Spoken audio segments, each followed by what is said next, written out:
Well, special guest here this morning, and I'm sure you've seen her. I mean, two of the biggest films ever, really. You talk about everyone's seen Mrs. Doubtfire, right? And Independence Day. And now she's telling her story of transitioning from the big screen to real life.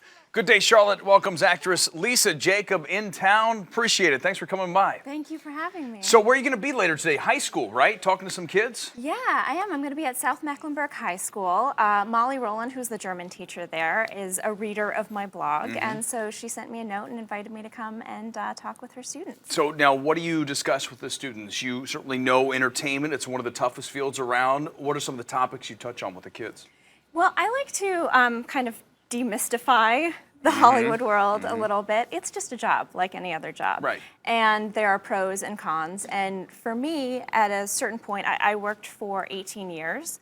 And for a long time, I really liked it. But I got to the point where the cons were outweighing the pros for me. And I decided I needed to kind of take a look at what I really wanted to be doing with my life. And I didn't want to just be doing it out of momentum because it was what I had been doing since I was 4 years old. Is it hard making that transition? Because obviously a young actress, you're in two of the biggest films, and then making the transition into, older roles. Like Scarlett Johansson was in The Horse Whisperer. A lot of people don't know that, and all of a sudden she's big. How hard is that transition to make?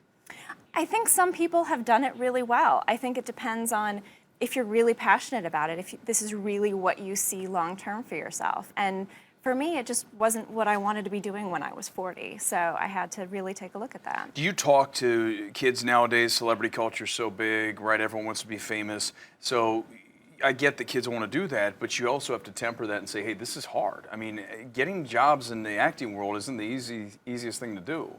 Absolutely. I think there is the glamour factor that's really big for a lot of people, but it is. It's really hard work. There is a lot of very sometimes negative attention on how you look. Sure. There's a lot of rejection. There's a lot of competition, and that doesn't work for everybody. It wasn't working for me. So when you go back to those days when you first got in the business, how did you get in? Did your parents start with that? Did you say, Mom, take me to auditions? How did that go?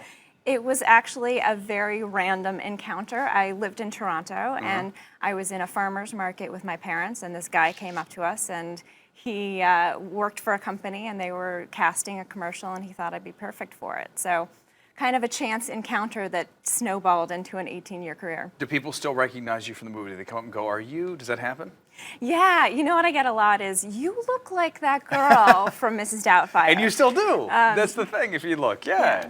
So you get that, how about Jurassic Park, or not Jurassic Park, excuse me, I almost said Jurassic Park.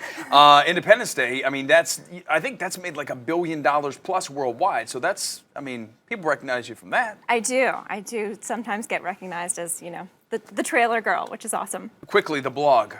Yes, I write a blog at lisajacob.net, and I talk about a lot of these things. I talk about, following your dreams and authenticity, and even if your dreams might not look like other people think they should. Good stuff. Appreciate the time this morning. We'll link that all up to our website. Thank and you. Thanks again for coming in. Thanks a lot. All right, let's continue along here on this